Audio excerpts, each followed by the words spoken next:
Before starting this portrait of the toddler, I usually set a few intentions. 1. Expression. I want the painting to carry a gentle and innocent feeling. 2. Technique. I'll work mainly wet on wet, with careful detailing on the face rather than a loose approach. The hair will be developed thoughtfully, but not overly detailed, to keep the portrait natural and relaxed. 3. Colour. I'll use soft greys and neutral tones with a wide range of values, shifting from cool to warm in the hair. For the skin and eyes, I'll keep the colours fresh and bright, avoiding too much mixing so they stay vibrant and clear. The pencil sketching stage is very important. You need to draw the details carefully. Since this video focuses on the watercolour process, I'll go through this part quickly. A little secret. I use a TV screen laid flat on my table to trace the image and save time. But if you're a beginner, I don't recommend doing this. It's better to practice drawing by hand. For this painting, I'm only using 3 main colours: phthalo blue-green shade, scarlet red, and yellow deep olivefar, very transparent and vibrant. I'll also use 2 additional colours, but only in small amounts, light green and Indian red. I'll experiment with a few grey tones by mixing these 3 primary colours together. And now, I'll start by evenly wetting the paper, since I need to paint many small details. I wait until the paper is no longer fully wet, just slightly damp, so the details stay defined while still retaining a soft look. The distinctive and important feature of this portrait is the toddler's curly hair, so I take my time and observe it very carefully. You shouldn't approach the hair by trying to paint every single strand. Instead, focus on the light and shadow of each section of hair, paying attention to where the highlights and darker areas fall. Details in the darker, farther areas tend to shift toward blue, while those in the lighter, closer areas lean toward yellow or red. So I mix different grey tones for the hair based on these colour shifts.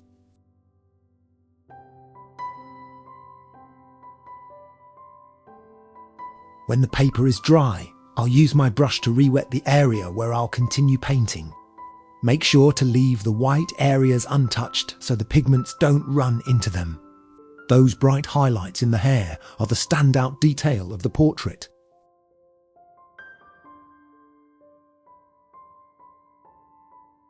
You can use a piece of paper to lift any areas where the paint has bled out. And I always use a paper towel to wipe my brush clean before picking up a new colour.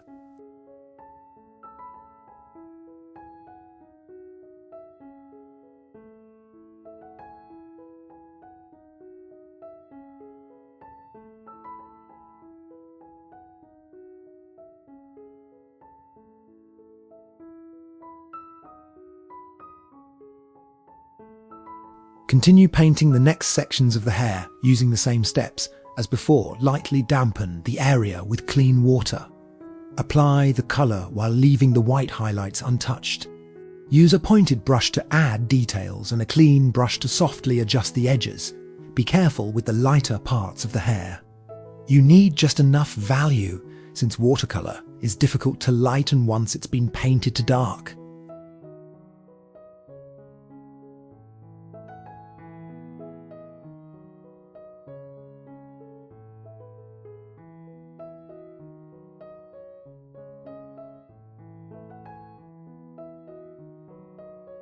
The hair will require at least 3 layers to complete, so I plan ahead a little before painting.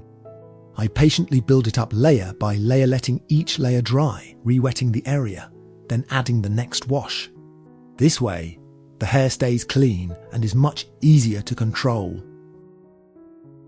The sequence of layers can be flexible. Sometimes I start with the light washes, and other times I paint the darker areas first. For the shadowed parts of the hair, I often lay in the darks first to let the light areas stand out, then refine those lighter areas in the following layers. The hair details in the background are painted softer and more blurred, with fewer defined strokes.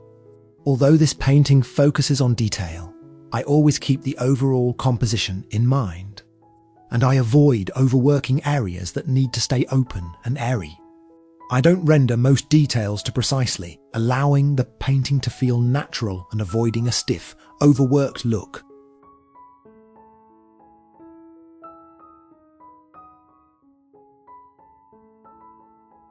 When the hair is in a good place, I don't finish it right away. Instead, I move on to painting the face. I leave the final layers for later because I need the face and hair to work in harmony as a whole.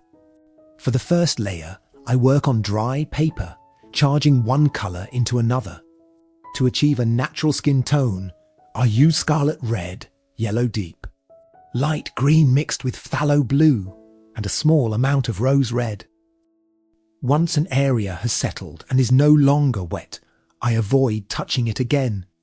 If more colour is needed, I add it in a later layer to prevent the painting from becoming muddy.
For the right side of the face, I switch to a wet-on-wet technique because this area is less complex.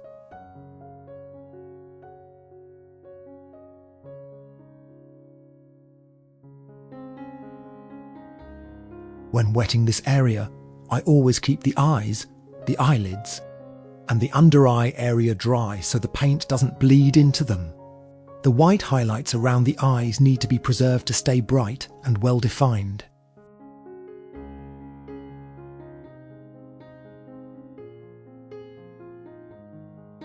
As I paint the child's mouth, I slow down and carefully preserve the tiny highlights, because they are key to making the mouth feel alive.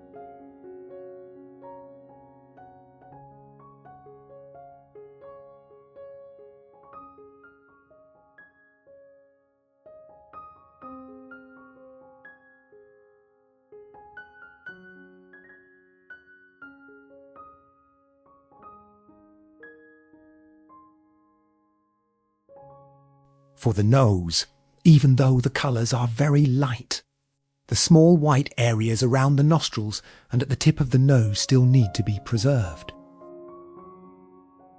For the eyes, I start by painting the iris on dry paper. The iris needs to be darkest at the centre and along the outer rim, with a lighter value in between. The shadow cast from the upper eye area causes the iris to be darker at the top and lighter toward the bottom. For the first pass, I use only phthalo blue. The eyes appear slightly bluer and fresher than the reference at this stage. But I will add a small amount of yellow and red in the next layers to make the eyes look more natural and lifelike.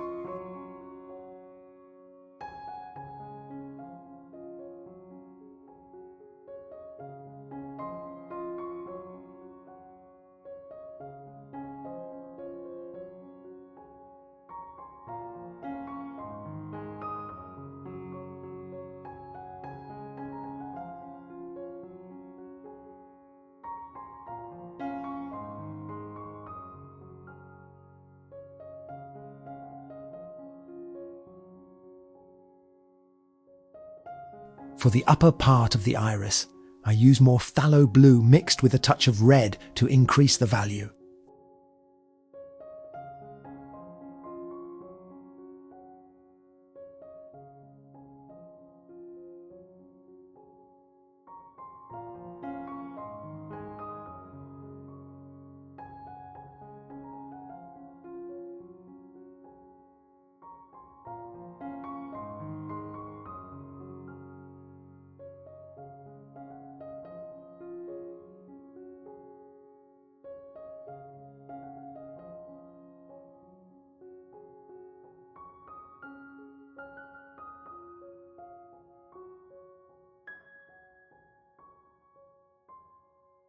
Because I made the mid-tone band of the iris to dark, I use a tissue to lift the colour while it's still wet.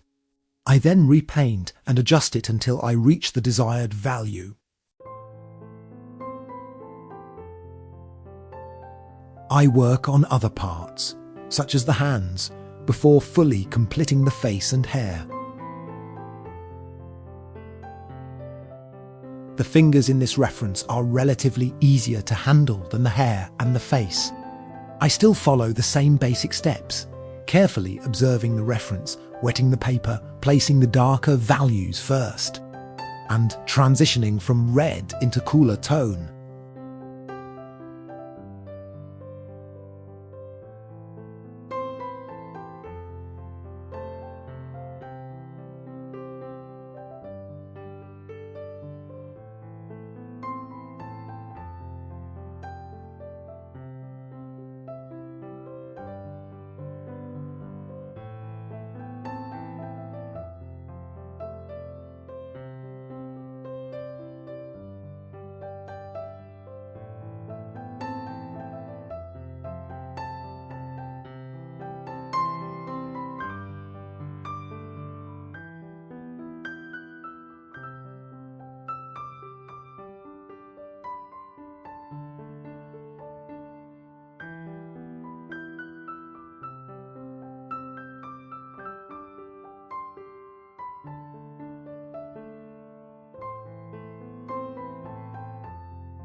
When painting the background, I also wet the paper first, mainly to allow the colour to blend softly into the hair.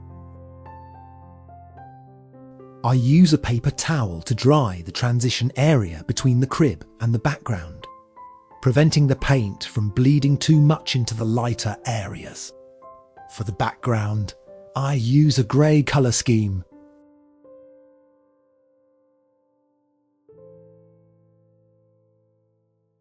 I paint the upper section first with a cooler grey and the lower section with a grey mixed with more red.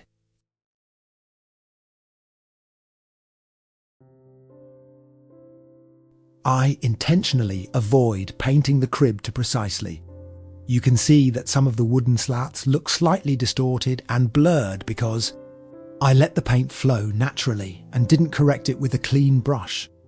These imperfections help the painting feel less rigid. With watercolor, my approach is not to strive for perfection. Those imperfect brush marks and natural colour blooms are what give the painting an organic, natural and effortless feel.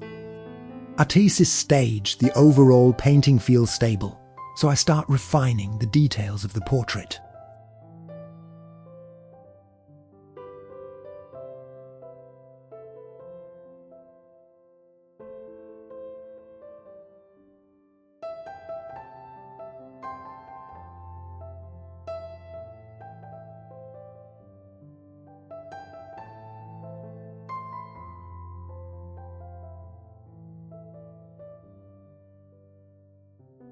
The eyes are the window to a child's soul, so I spend more time refining them.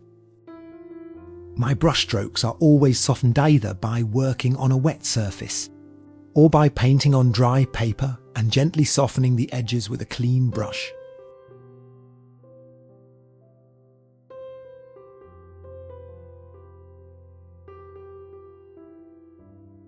To give the eyes a sense of life, I use a range of values and subtle colour shifts across the eyelids and the whites of the eyes, while preserving thin highlights above and below the eyes.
In addition to the bright scarlet red, I also use crimson red for the darker areas around the eyes.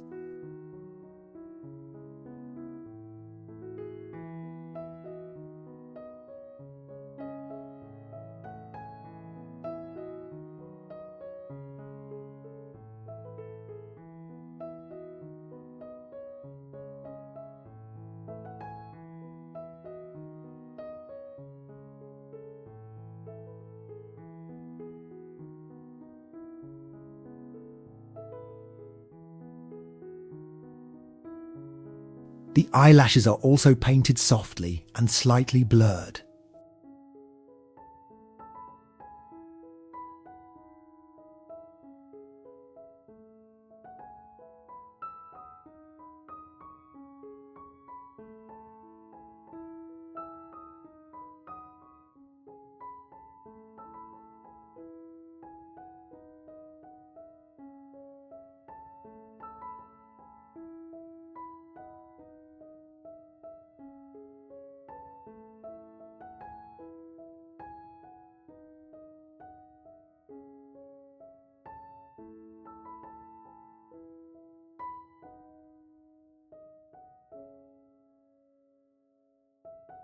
I continue refining and working into the details.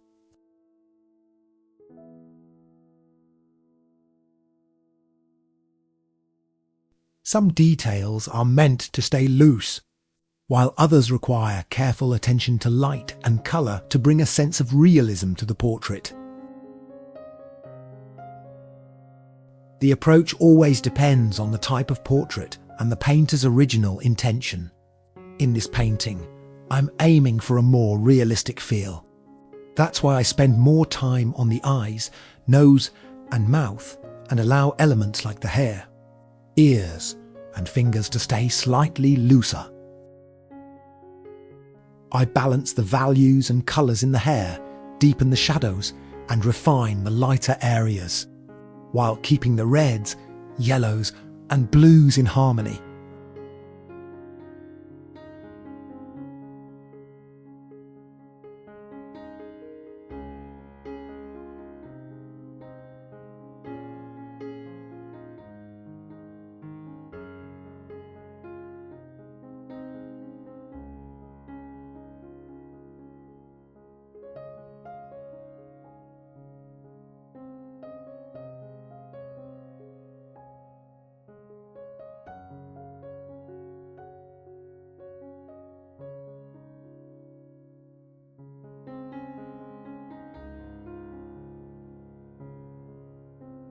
In summary, this is my approach and sequence for painting the hair.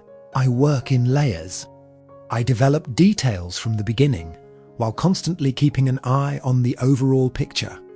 Once the overall balance feels right, I move on to the face. After that, I return to the hair to refine it so it harmonises with the face and the painting as a whole.